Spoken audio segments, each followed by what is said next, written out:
최철호 씨의 근황 소식이 들려왔다고 합니다. 영상으로 만나보고 오시죠.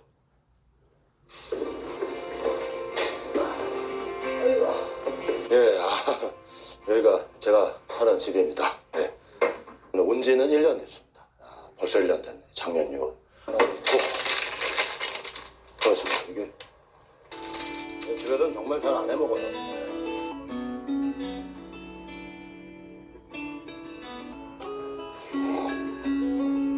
제가 연극할 때 제가 거짓말 안 하고 연봉이 100만 원일 때가 있었어요. 여자들하고 돈 모아서 몇백 원씩, 1,000원씩 모아서 소주. 그리고 망했을 때도 한 달 동안 술 마실 때도 일단은 이걸로 시작을 합니다. 네, 소주를. 그래서 그냥 술병이 가득 찬 그런 술이 문제니까. 네. 그러니까 중독이 아니라 주사가 문제였죠. 너무나 많은 사람들한테 진짜 상처를 많이 주고 특히 가족들한테도 그렇고 죄인이죠. 그렇게 첫걸음을 끊는 것부터 시작을 해봤죠. 네.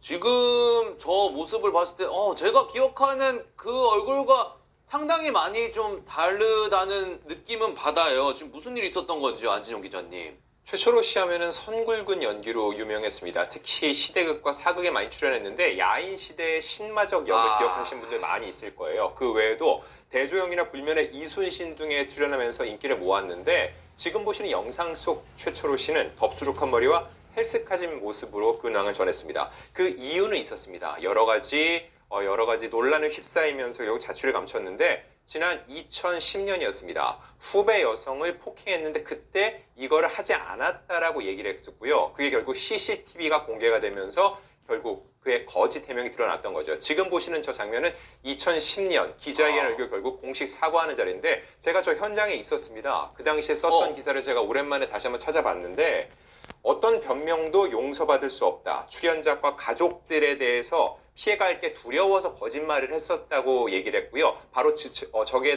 그 당시 서울 강남의 그 호텔에서 있었던 기자회견 현장입니다. 당시 스스로에 대해서 정말 꼴불견이었다. 이루 말할 수 없는 상황이라고 자책을 했지만 이미 이때는 거짓 해명이 드러나면서 더 이상 손쓸 수가 없는 상황이었습니다. 그때 기억까지 가지고 계시군요. 알겠습니다. 그나저나 그게 말씀하신 때는 2010년이고 지금 시간이 꽤 많이 흘렀거든요. 배우 활동을 접은 이후에 어떻게 지냈었죠, 김배성 기자님? 네, 저는 또 이 사건 이후에 제가 또 인터뷰를 한 두세 번 정도 진행한 적이 있었거든요. 사실 이 사건 이후에 연예계 활동은 중단했었지만 최철호 씨가 봉사활동을 꽤 많이 했었습니다. 봉사활동으로 상을 받은 적도 있고 또 종교 생활에도 심취를 하면서 자신을 돌아보는 시간을 많이 가지려고 노력도 하고 연예계가 아닌 다른 곳에서의 일도 시작을 한 바 있었습니다. 그러다가 지난 2020년이었는데요.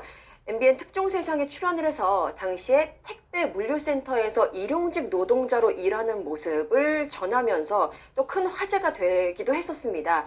그때 당시에는 과거의 생활을 또 반성하면서 땀 흘려서 열심히 일하는 모습, 그야말로 노동하는 모습을 보여주면서 나 다시 태어날 수 있다라는 희망을 보여주기도 했었거든요. 그런데 충격적인 일이 다시 한번 벌어지고 말았습니다. 지난 2022년이었는데요.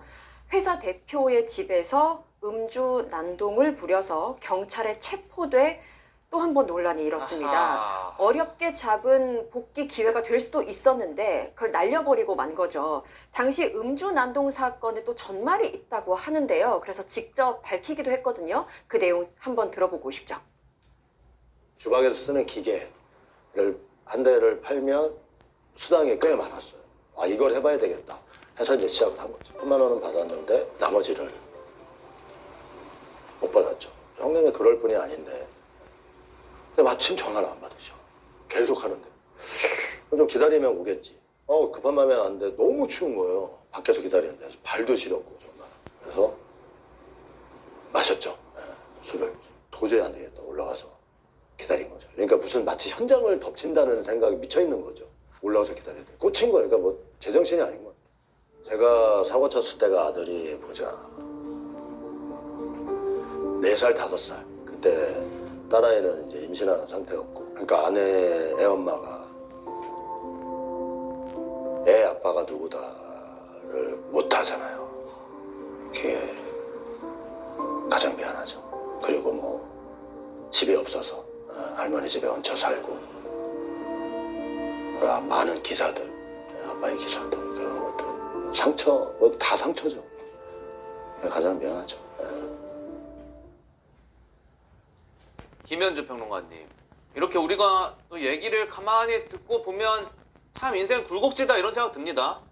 그렇죠. 최철호 씨는 지금까지도 본인이 그 너무 절박한 상황이었기에 상황 판단을 좀 잘못했던 것이 아닌가 이런 반성을 하고 있다고 합니다. 당시 상황을 되돌이켜 보면은요, 순간적으로 자신한테 그렇게 대규모 계약을 성사시켜준 그 형마저 의심하는 그런 마음이 들었다는 거예요. 그래서 찾아가서 이야기를 하던 중에 그 과정 중에 주민이 또 신고를 해서 경찰이 출동을 하고 뭐 이런 상황이 발생을 했던 거죠. 그러다 보니까 결국에는 오해였다. 그리고 또 그 소속사, 그 형이라고 불리었던 그분께서 잘 해명을 해 주셔서 훈방 조치로 마감이 되기는 했었습니다만 굉장한 일이 벌어졌던 것은 사실입니다. 네. 그래서 최근에는 이 음주난동 사건의 피해자이자 형이라고 불렀던 전 소속사 대표의 가게를 찾아가서 재차 사과하는 모습을 보이기도 했다고 하고요.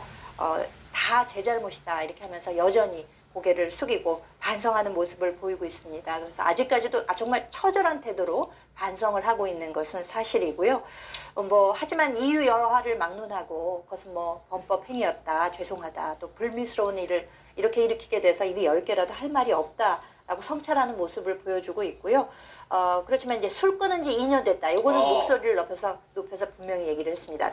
되돌이켜 보면 모든 문제의 발단이 술이 아니었나. 그래서 가족한테도 그렇고 많은 사람들한테 상처를 줬다고 생각했기 때문에 새 출발을 위해서 지금은 2년째 금주 중이라고 합니다.